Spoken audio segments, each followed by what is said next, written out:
What's up, everybody? I'm going to try and make this quick. This is my first ever YouTube post, but I figured I'd make it a good one because I watch a lot of car videos and how-to videos online, and there's a lot of good people out there that take a lot of time from their personal lives to help others out, and so I kind of want to pay it forward. Anyhow, this is a video on hopefully how to help you repair your double pano roof leak if you've got one. So I've read countless forums, I've watched every single YouTube video imaginable, and there is not a single video that gives you a guide on how to fix your pano roof leak or where it's leaking from. So I'm under the, hard knocks school of thought that if you want something done right, you got to do it yourself. So what I did was I went ahead and just dove in head first because I couldn't find any good information on how to do it. And what I discovered was, and I've already done the repair, and it's my pet peeve, so I apologize now, when people start videos after they've done the repair. However, I really needed to get it done. I'm a small family-owned and operated business owner. I own a light commercial residential painting and remodeling company. I am not an ASE certified auto technician or a mechanic of any stretch, but I am pretty handy. But anyways, I've got 2 kids. This is my daily driver, and it's my whole company is run out of this truck. It's my baby, it's my pride and joy, and it's how I pay the bills and feed my 2 boys. So I needed to get it fixed quickly, and now that I'm done, I can walk you through it.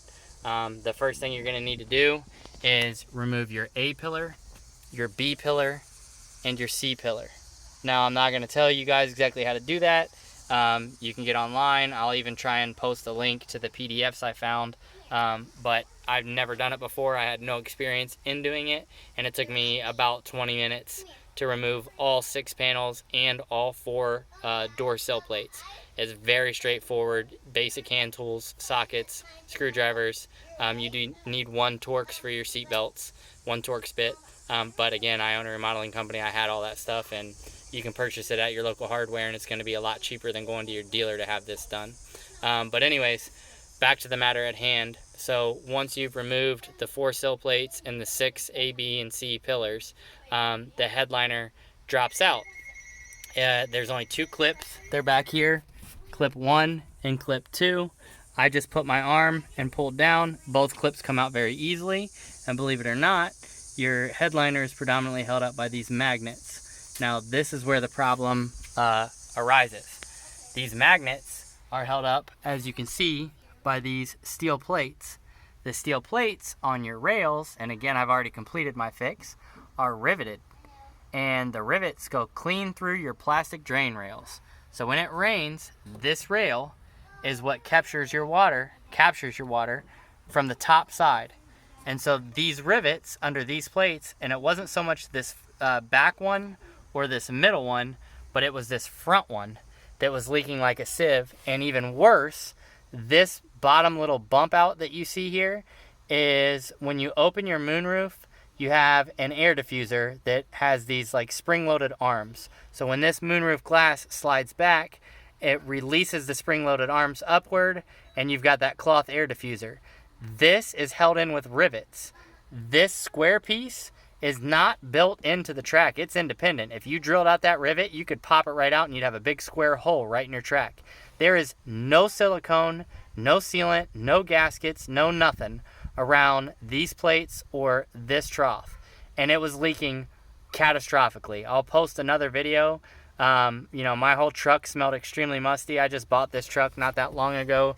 It has 17,000 miles. It's a 2016.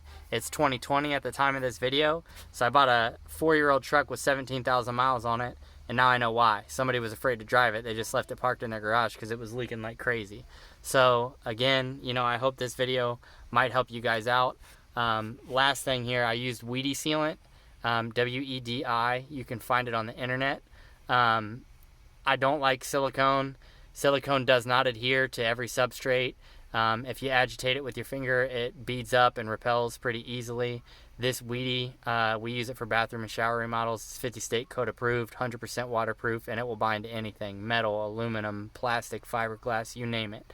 You cannot buy it at your local hardware.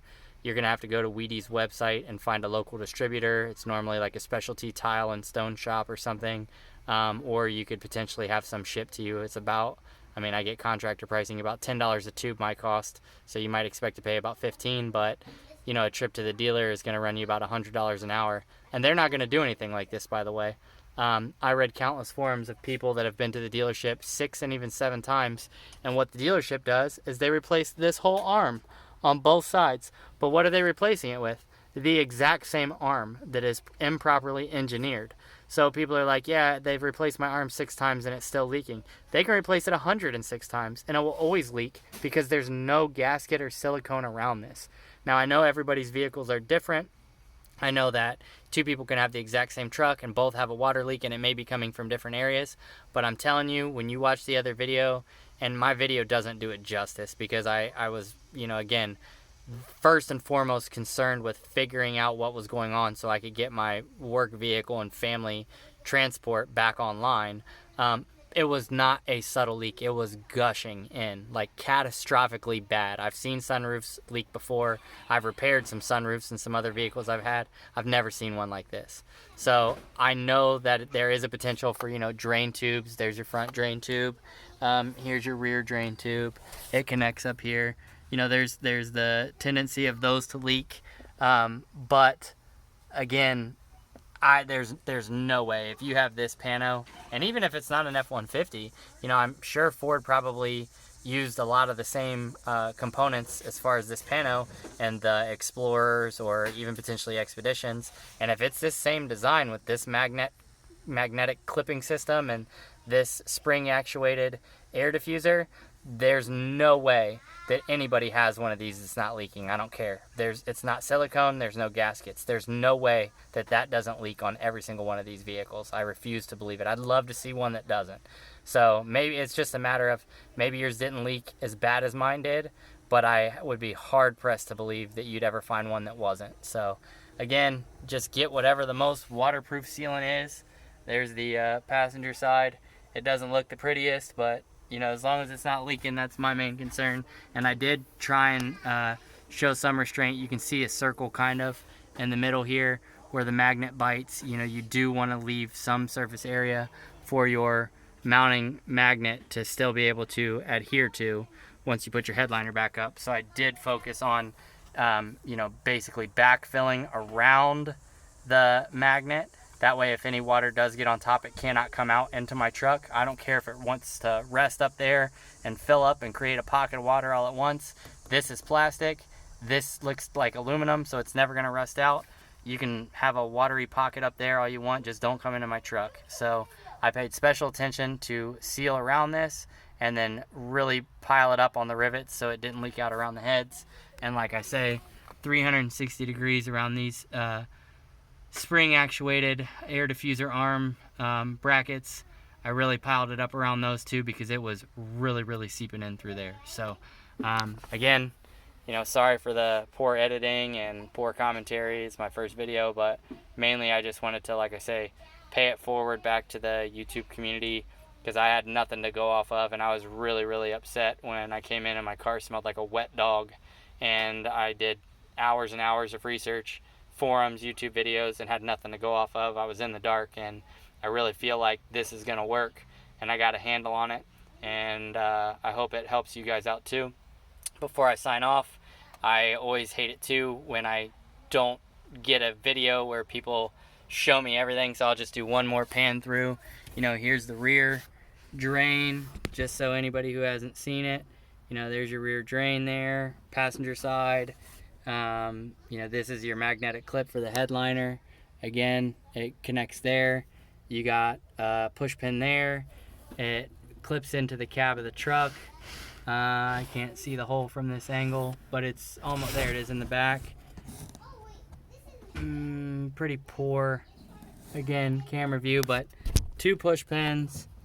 You know, again, they clip into the back. It's hard for me to turn my phone up there to show you guys. It's right up in here is the hole for the push pin and the other rear drain tube.